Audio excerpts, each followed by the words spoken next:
Hi, I'm Roger Evans, owner, director, operator of Bovine Scanning Services.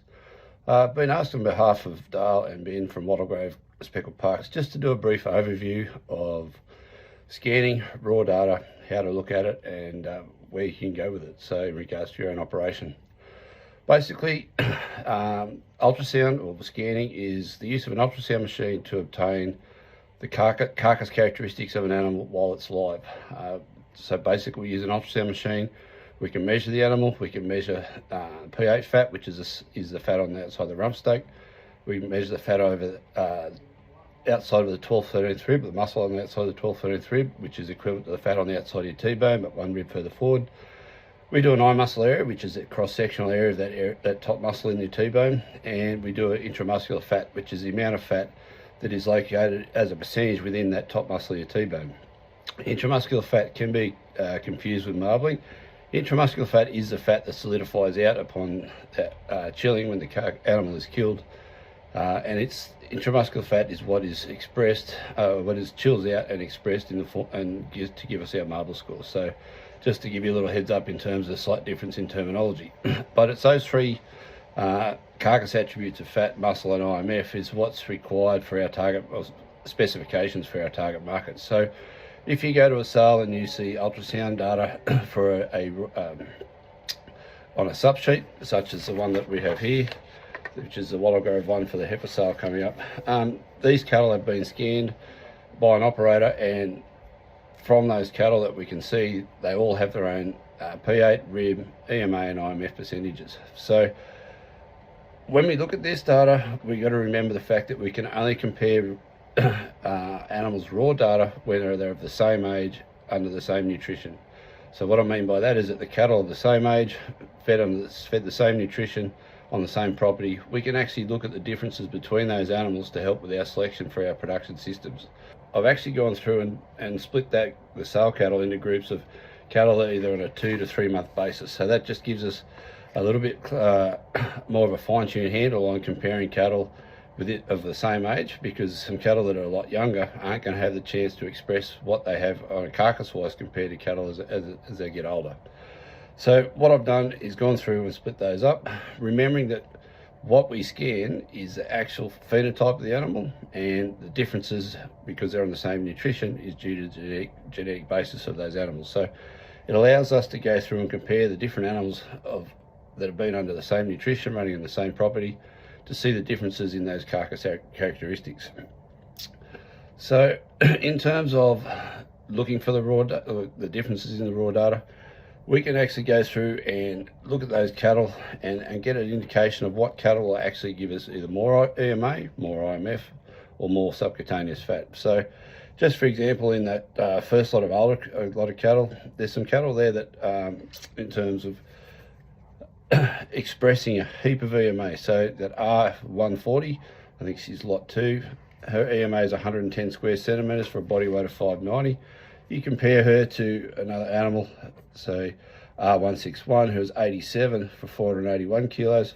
There's 100 kilos difference in body weight, but there's a fair bit more difference in EMA to body weight ratio. So if we're trying to identify animals with a lot more EMA for the same carcass, then that R140 is an animal that should breed on more EMA in a progeny.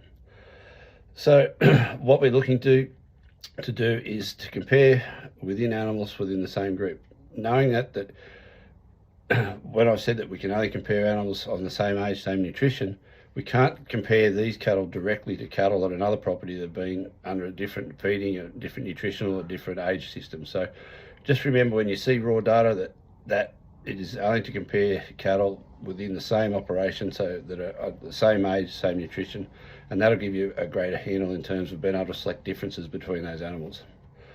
In terms of what to look for, what we measure in regards to the fat, EMA, IMF, they're the key indicator or key target requirements for our endpoints in our production system. So in our, depending on our markets, say our domestic markets where we want high EMA, adequate fat, and IMF is not really something that we're paid for. It's good for eating quality, but it's not something that we're really paid for. Then they're yield-based markets, and yeah, EMA is one of the high criterion and profit drivers in that market. If we go through to a medium to a long fed operation, intramuscular fat leading to marbling is one of the criteria that is the major profit drivers in that system. So yeah, in terms of that system, yeah, we're looking for cattle with higher IMF compared to their average for the group. So in terms of selecting cattle, basically the number one thing to do before you even start looking is to know what your production objective or your target market or markets are in your breeding system. Once you know that, that'll help you identify what bulls or heifers are going to be suited for your production system. So know your target market, know the requirements on a carcass level, and then that will actually help you in terms of what animals to select for. So either high IMF or high EMA, or high IMF without losing EMA. So in terms of this subsheet overall, I think that what we see here is that the cattle that within this subsheet, there is a diversity in terms of carcass composition. So there's cattle which have got above average for EMA without sacrificing subcutaneous fat. There's cattle that are above average for IMF without sacrificing EMA and subfat as well. So I think that there's plenty of diversity within this group of cattle here on this subsheet that actually allows the producers that are using speckled parks to actually go through and identify cattle that are really going to suit their production system. And I think that's what really sits out there. In regards to that, there's some cattle there just to pull out of the top, well, the older age group. You know, if you're looking for trying to identify higher IMF cattle, then you look at something like lots 4 and lot 14, and they seem to be very high for IMF compared to their group. And we also look at say lots 2 and lots 7. They're very high for EMA compared to their group. So there is definitely cattle there. If you want to chase a certain carcass characteristic in those cattle and what they'll pass on to their progeny, then there's definitely cattle there that would suit those sort of operations. I suppose finally, I've been asked in regards to the speckled park breed where I see that they fit. I think that really, you know, from a breed that's based in and developed in Canada, where their production environments require moderate an animal with moderate body capacity, moderate maturity pattern, then these cattle can also fit into some of our production systems here in Australia, where the environment is not as conducive to have some later maturing or larger framed animals. But we can see that within the carcass data that's been presented that there's some cattle here that definitely have the ability to fit into the target markets or the market specifications we have here in Australia. So I think that the speckled park breed does give some opportunities for people that are looking for something for cattle that can supply the carcass characteristics that are desired within the Australian beef industry. So so I thank you for the opportunity to be able to have a quick discussion about raw data, you know, how it's obtained. So basically with the use of an ultrasound machine, so we can get a real measure of the carcass measures of an animal live rather than dead.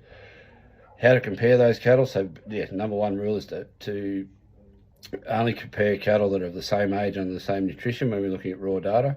We can see that some variation definitely there within this group of cattle that would give us the carcass characteristics of those cattle and their progeny to be able to hit our target markets or our breeding objectives. So thank you very much for the opportunity to give a brief overview, and if there's any questions, my contact details are on the Breed Plan website for the under-scanning accredited scanners. So thanks again, and we'll talk soon. Thank you. Bye-bye.